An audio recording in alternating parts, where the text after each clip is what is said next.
now we're back and we still have Dayo Adedayo on the house. I like your name. It's like a rhythm. I don't know why my paternal grandmother gave me the name, but there's always a reason for everything. And I usually tell people there is only one Dayo Adedayo. Any other one is a counterfeit. Oh, what are the ones that were born before you?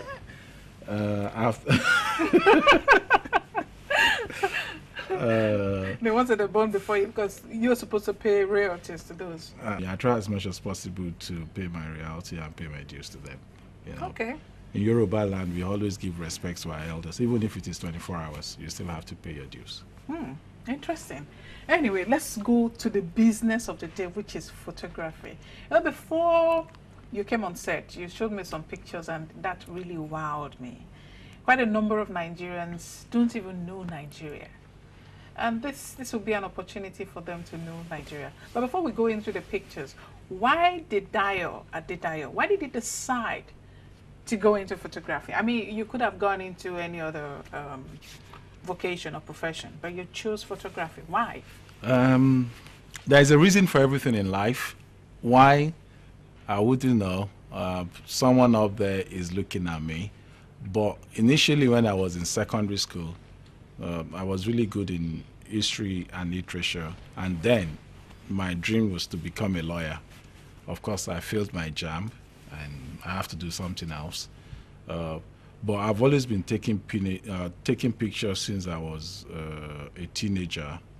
I'm a very shy person. You might find that very hard to believe. Really hard. That's a hard sell. Hard but I usually hide behind the camera. And of course, I started doing it. And one way or the other, people started noticing what I do. And then it got to a stage whereby I felt very uncomfortable not knowing what I was doing, because then I was into social photography. Then I said, okay, I decided to go back to school to go and study photography. And of course, going to school just changed the whole perception of photography, and that is what made me where I am today. And when I'm talking to the younger ones, the most important thing I cherish most in life is education. Whatever you do, even if you sell akara by the roadside, try as much as possible to learn how they sell akara, how to fry akara, because with education, it opens up your mind and you see and know much more than you think you know. Without me going to school to study photography, there is no way on earth I would have been doing what I'm doing today. I will still be doing what I think is photography, which is social photography, taking weddings, celebrations, anniversaries. Maybe doing selfie, like us. And luckily, selfie today, you can even make money out of selfie. If as a photographer, if you know your onions, all you have to do is to put the mobile phone on manual, so you tell the mobile phone what to do instead of just putting it up and clicking. Interesting. So you said you studied photography in school. Right. That's you right. went there purposefully to study photography. That's right. How did your people around you, how did they react to that kind of that decision when you said, okay, this is what I want to do? That's the only job I've ever known that I've really done. Aside from when I was in Nigeria before leaving, where I have to work as a laborer on a what is it called, on a building site. Aside from that, photography, anybody that knows me will tell you that's all I've been doing all my life. When did you connect with photography? I would say at the age of 20. Then all my friends since then, I have the pictures till tomorrow. There is nobody that I know since the age of 20. I'm 52 now, so over 30 years, I have pictures of everybody that I know. And all those pictures are still intact because I keep things. So from the age of 20 onwards, while my friends then, we go out to take their girlfriends out to go and buy things for them. And Leventis is really on Akerele Street. I go out then I go to Juelegba, Uncle Joe's photo lab to go and print pictures. So did you go into photography out of, for economic reasons or for passion? Because from what I deduced, it's like you went into it, maybe to also make ends meet at that time. Not really. When I was doing it abroad, I was moonlighting because I don't have my papers, so I can't work in the main industry. In the early 80s, no, in the late 80s up to late 90s, there is no way you won't know me. You know, I became so famous in what I was doing, and for me, going to school is not just about, it's not economic, it's more to know what I'm actually working on. You know, because if you don't know what you are working on, how will you be able to justify your pay? And going to school, it just opens up my brain, opens up my mind. And in school, you'll be taught the business of photography, which really helped me a lot. Money to me is irrelevant in life. People think money is it, but money to me is irrelevant. The most important thing in life is love. So your photography, the love for it was driven by passion. Passion. What I have, in another million years, nobody will remember Dangote, but people will still see my work. Yes. If you carry a Nigerian passport today, all the pictures on the pages of Nigerian passport are my work. And whether we like it or not, 1 or 2 passports will survive till that time. And people will make reference to the person that takes the picture. If you look at the 100 Naira notes, at least in a day, I have nothing less than 10 million Nigerians carrying my work in their wallets. And all Nigerians that are traveling today abroad, that are here born at the moment or at any international airport, are carrying my work. So how much money can you pay for that? Good. Now, you went to school to study photography. Before you went to school, you were already into photography. That's right. Can you tell us the difference? Yes, education broadens your mind and, you know, gives you a good perspective, a better perspective as to what you're doing. Now, for those who the would-be photographers who are looking up to you, what was the defining factor once you got into school, and then you studied it, and then you got a broader perspective to photography? What was it that was different about your work afterwards? Technically, you notice the difference immediately, because most of the work being done out there today, if you see people who own studios anywhere in the world, over 90% of them are not trained photographers. They didn't go to school. And there is no way you will put on a wig and gown and call yourself a lawyer, or a stethoscope and call yourself a doctor, without going through law school or medical school. There used to be that problem in Nigeria some few years ago, about 30 odd years ago, when you have the draftsmen and architects who have been to school. The draftsmen will say there's nothing they could not do. But of course, it got to a point whereby they realized that they don't know much as the architects. So coming back to photography, by the time you go to school, you know the history, the fundamentals, because it's not just about carrying the camera. Going to school will teach you, oh, what am I taking the pictures for? What do I want to do? What is the end product? How do I want it? Because as it is today, a greater percentage of those who are taking photography, who are taking pictures in Nigeria today, who call themselves photographers, all they know about cameras is just the Canon and the Nikon. And those ones are the lowest of the lowest in cameras. And when a photographer sees a picture, they don't even ask you what camera do you use. It's the format. Because you have the 35, you have the medium format, and the medium format are in 3 places. You have the 645, 66, and 67. You have the large formats. Then you have the 10.8, which is the biggest part of it all. You know, so for me, even though they are taking fantastic pictures, commercially, they're just into commercial pictures, whereas the people on the street will say, oh, this is good, this is nice. But when you come to the people who are really in control of images, once they see those things, there will be so many things that will be taken out for you. Then again, going to school broadens your knowledge deeper, because going to school to study photography doesn't necessarily mean you will end up being a photographer. You might be working in the forensic laboratory of either the military or police. You might be a curator, because education just opens up your mind to so many things that you can do, and you might not even end up touching anything photography. You might be doing, because the people that are really making money out of photography are not photographers. The people who are manufacturing the cameras, the equipment, the tripods, the filters, they're the one making the money. not the photographers themselves. The photographers are just the end users. And then again, you might not even touch camera. You might be working in the dark room. And today we have the digital dark room, working on your desktop, using any application. The most important one, the common one is the Photoshop, And the whole photographers, they all work together. You might be working, say you want to print, because one thing is for you to take pictures, another one for you to print. And what we have in Nigeria at the moment, all the guys that were taking pictures are still the same guys processing. They're still the same guys printing. So as I'm talking to you today in Nigeria, there is not one single professional laboratory to print your work, and there is no one shop in Nigeria, professional shop, where you can go to buy equipment.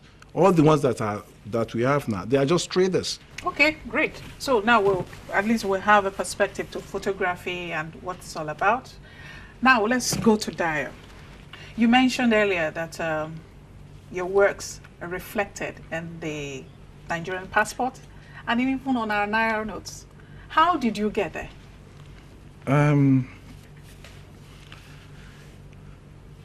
There is something I used to tell the younger ones when I'm talking to the younger generation. I'm not the best, far from being the best in the country, but what I would gladly say is, since the creation of this country called Nigeria in 1914, nobody 3 times has ever done what I have done for this country. To have a compilation, an encyclopedia of all the visuals, not virtually everything, but over 90%, a greater percentage of what is in Nigeria in one volume. Probably that is what the people that God sent saw and say, oh, let's do this.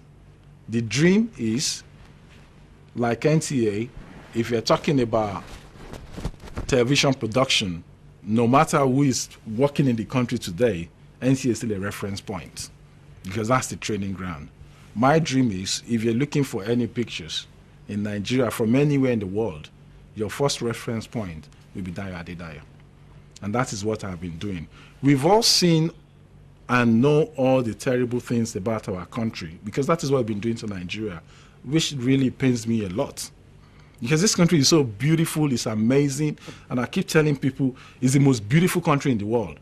Really? Come and show me the country that is better than Nigeria. Show me what makes that country better than Nigeria, and I will show you 101 things in Nigeria that makes my country to be better than yours. Unfortunately, most men are married, but they do not see the beauty in their wives. You just see, oh, they caught one woman cheating. Is it the fault of the woman? The answer is no, it's the man.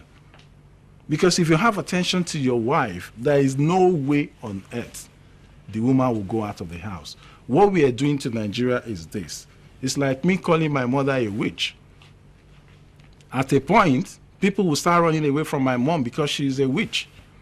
Then it gets to another point where they will start running away from me because I'm the son of a witch. And that is what we are doing to Nigeria. People running to Europe, North America to go and get passport. Are they not ashamed of themselves? You are still a Nigerian by birth, by color, by everything. And people knows that you don't belong. So when you die, you now say, come and bury me in my village. Is Nigeria a mortuary?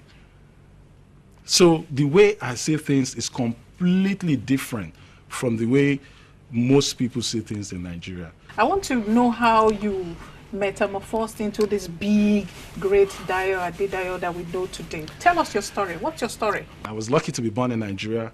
I'm going to die in Nigeria. And thank God for Nigeria giving me the basic things of life in terms of education, health, and of course I thank my mother for accepting to my father's proposal, because without the two of them I won't be here. You're so funny. There's a new book I've just published it came out just about 2 weeks ago, no, a week ago, Nigeria 2.0, where you will see things in Nigeria that most people are not even aware of that are in Nigeria. But having said that, I have another edition coming out, God sparing my life, in another 3 or 4 years. It's going to be very, very expensive. This will be a comprehensive book on Nigeria in terms of size, in terms of pagination. It's going to weigh about 30 to 35 kilogram, and it's going to be a limited edition book. But Nigeria 2.0, you will see Nigeria from the south of Nigeria, Delta State, going through Cross River State, landing you into the desert of Borno State, and all the historical things in Nigeria. And in the process of taking those pictures, I just wonder, why can't we have peace in Nigeria? What is in the Niger Delta is actually more than oil and gas. Because when you fly over the creeks, you see the water flowing through the vegetation. Why can't we have a boat cruise, ship cruising right from the southernmost tip of Nigeria with a flag in that place and a medal to say, oh, have you been to the end of Nigeria? To have a medal to say, yes, I've been to the end of Nigeria.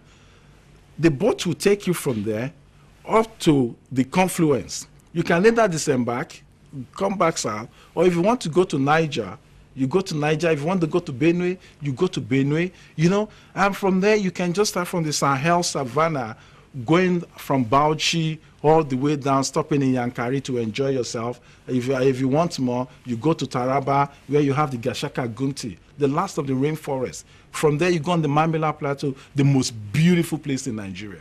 People talk about Obudu. Mambila Plateau is 1,000 times much more better than Obudu. But what do you have on the Mambila? Nothing. Why? Because the state is getting money every month. So that is why, personally, I believe in resource control. Osun State have no business being poor. Taraba State should be the richest state in Nigeria. What are you going to do in Europe or North America on holiday? To see what? Just buildings, history. But what do we do in Nigeria? We stop history in our schools. So for me, I still want someone, maybe you can have the person on your program. Let's talk about this. Nigeria is the most beautiful country in the world, and we have the best people. When Dora Akinloye, may her soul rest in peace, said, a great nation, good people. Fantastic. I had double flat tire in 2006 on my way from Kefi to Abuja after 9 p.m. at night, where I just went around the curve and it slashed 2 tires. I lost 2 tires.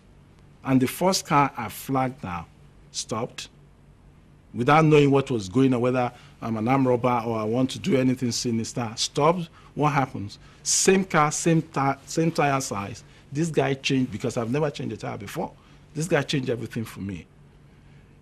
Can you buy a brand new car in America, drive out of your house, Okada will run into you and prostrate, and you just say, okay, go.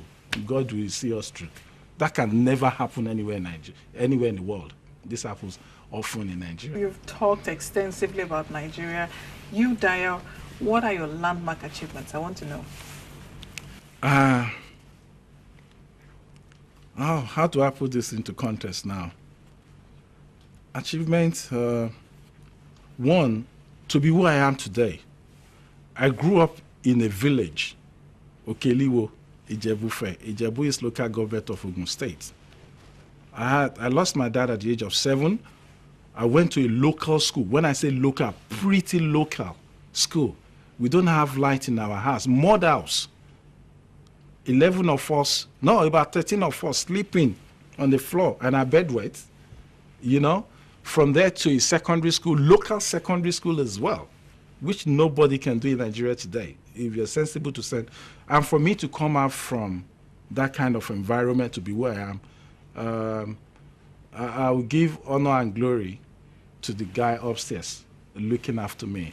Aside from my immediate life of who I am today, the best thing I can say I've ever done, first, before the passport and the money, was to have my images on the walls of the presidential wing of the airport in Abuja. The day I put those pictures up, they're still there till tomorrow.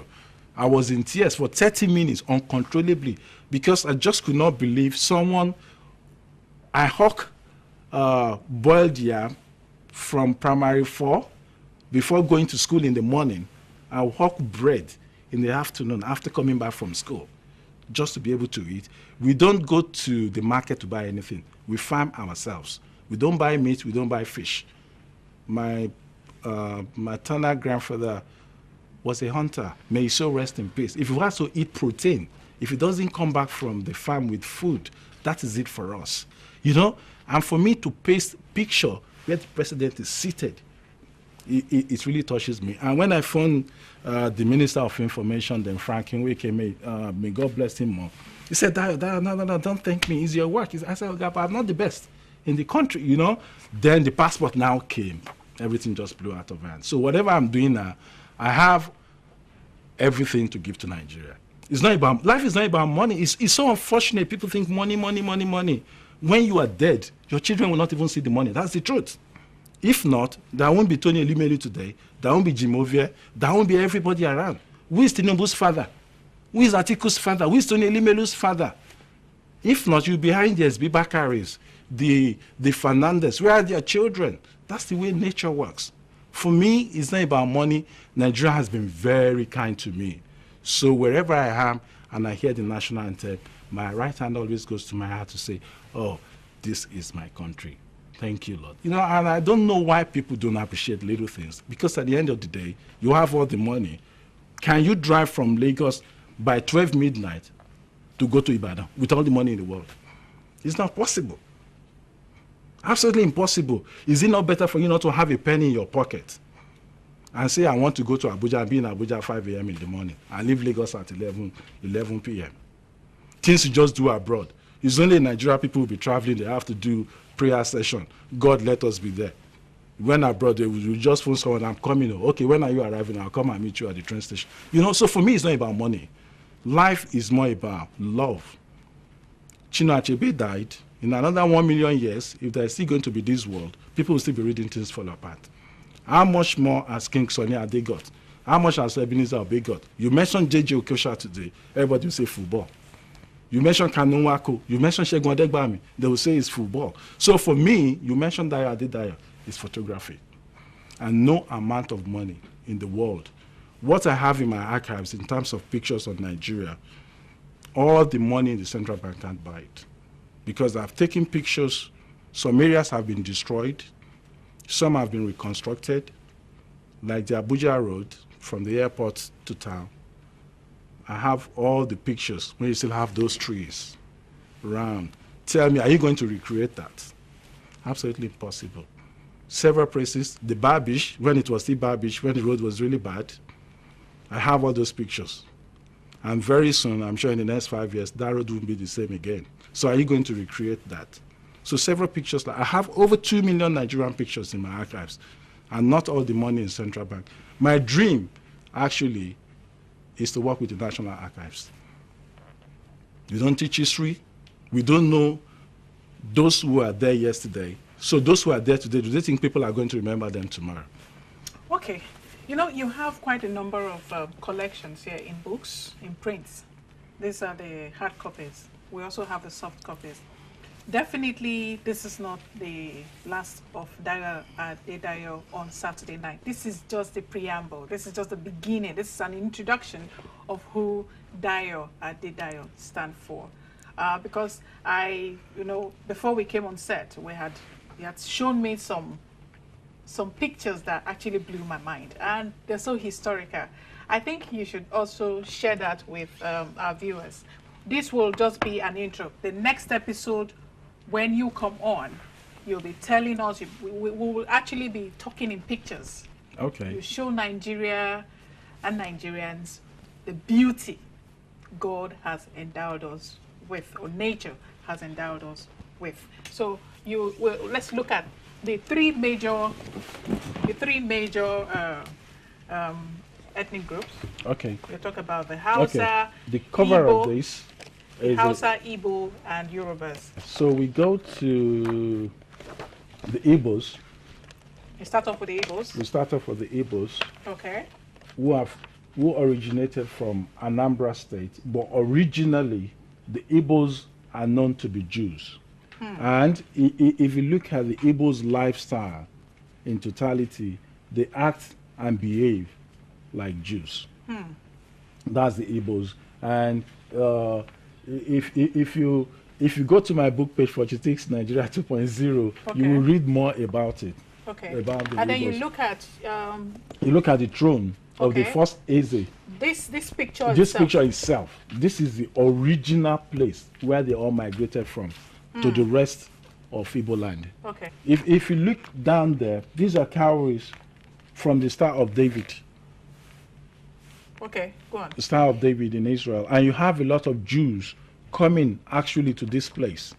What is this picture? What does this picture represent? And how? What exactly are you trying to push with this one? This is the throne of the first Eze of the Igbos. Okay. From here, we now go to Enugu Aguleri. Okay. Yeah, that's the name of this village in Anambra State, Enugu Aguleri. Okay. From there, you go to the Yoruba. There is no dispute in Yoruba land that Ile-Ife is the source of the Yoruba. Nobody is disputing that from time immemorial. But you have Okpa Oromiyo there, Oromiyo staff, you know, which when he died, you know, it's an optosig that was down there. Okay. Then from there, you now go to Daura.